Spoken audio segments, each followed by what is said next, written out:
Okay, moving on to the lip, whatever brushes. I don't think it comes with a lip brush.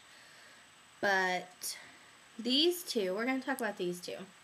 This is the small smudge brush and the small precision brush. Now, in their dollar line, they have a smudge brush, and it is not a brush. Do not be fooled. It is a sponge on a stick, which is fine, but you can typically get those on the end of one of your eyeliners, so whatever. I'm not a huge sponge fan, so I'm probably the wrong person to ask. But here's these two brushes, and there they are side by side. One's a little bit bigger than the other. This is the smudge brush, this tiny little one. And here is the precision brush. Now this smudge brush is a brush, it is not a sponge. And this precision brush. I tried to use the smudge brush to smudge, and honestly a sponge works better. I'd rather just cut a little part off of a cosmetic sponge like this and smudge and then throw it away. But what I did find was okay for the smudge brush was for a lip brush. It's a bit stiff and a bit short, but it does work.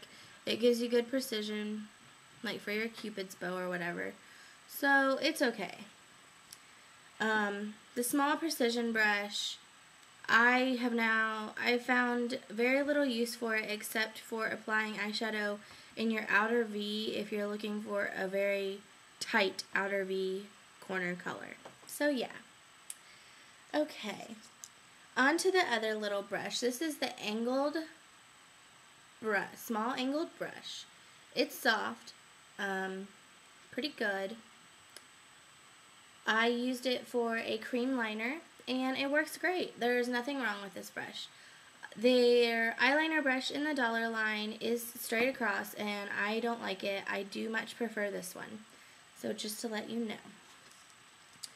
Now, this is the concealer brush, and all these brushes say what they are on them, so. And it's quite stiff. It's pretty nice. I just like using my fingers for concealer, but if you like a brush, this one's probably good. The one in the dollar line is much smaller, and it's almost too small to use. So I would say go with this one rather than the dollar line. But for me, I'm just a finger concealer kind of person. So yeah. Okay, now we're going to move on to two of the worst brushes I've ever used. Yeah, I'm sorry, e.l.f., but these are the worst brushes. But don't worry, I have my favorites still for the last. So it's not going to end on a bad note. But that's my dog whining, sorry. But this is the contour brush, and it is soft. It's soft. I like it, okay. But the problem is, I hope you can see this. You can push this, do you see how like the bristles are missing? Like, there's missing bristles. If you use this for blending and you get real into your blending, be careful, because since those brushes are missing, this ferrule has hit my eye once or twice and it hurts and I don't like it. So I have to be really careful with this one. So I don't suggest this one at all. I might have got a bad one, but I'm not going to repurchase it to find out. Okay, and then the other, this is the worst, and this is the eyeshadow C brush. And I have two of their eyeshadow brushes from their dollar line. I bought them at 2 different times, that's why they look so different. And they're much shorter than the $3 one. These are just the dollar ones. But yeah, these two are actually the same brush, even though they look completely different. I just bought them months apart, and e.l.f. revamps their brushes pretty regularly.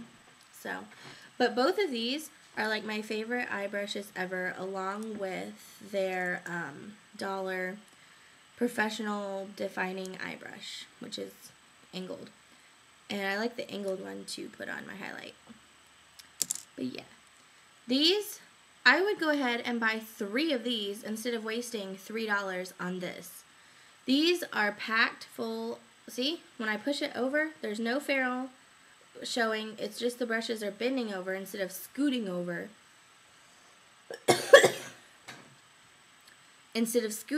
So just invest in 3 of these instead of 1 of these. This one is terrible. It's got, look at all that. Do you see that? That is crazy. Half the brush, half of the bristles are missing, and I'm not even pushing that hard. That is insane. Yeah. And I cannot even use, it is soft, but I can't even use it because no matter how lightly I try to pack on color with it, how lightly I try to use it for my highlight, somehow the ferrule pokes me somehow because there are so many bristles missing.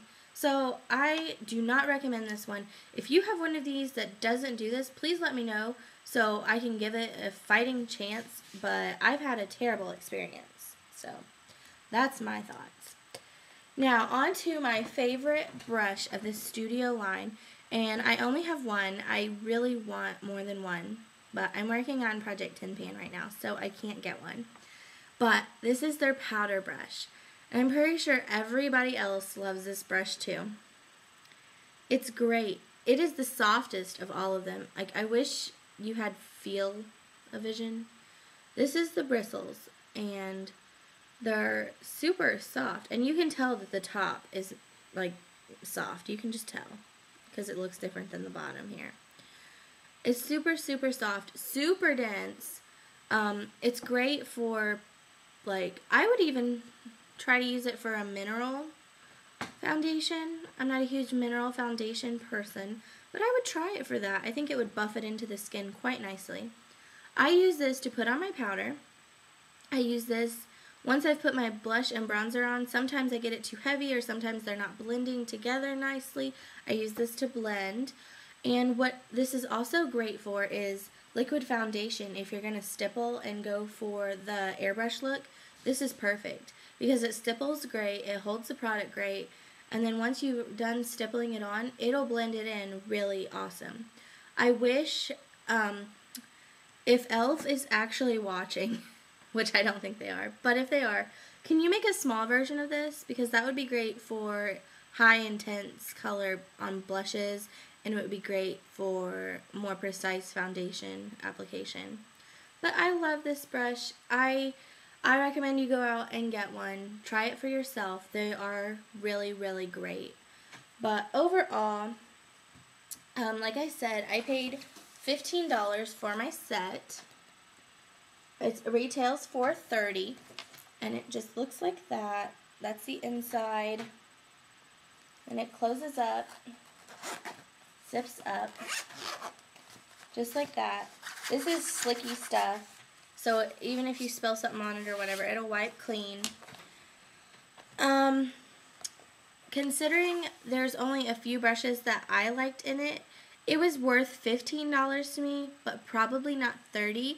I think I'd rather just go on there and pick and choose what brushes I want and maybe buy one of their brush rolls or their makeup belt or a brush belt or something to that nature.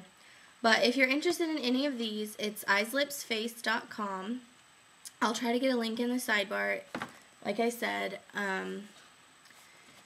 And you just go to their studio line, which is like their professional grade, and it's towards the bottom of the studio part.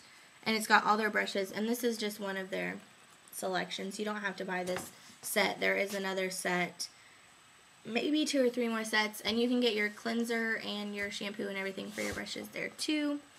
Most everything in the studio line is $3. Some is a little bit higher, but I've noticed that it's definitely worth it on some of them. If you have any questions about the studio line or any other e.l.f. product, please let me know because I have most of them, I've tried most of them, and I will give you an honest opinion. But yeah, Thanks for watching, guys. Bye.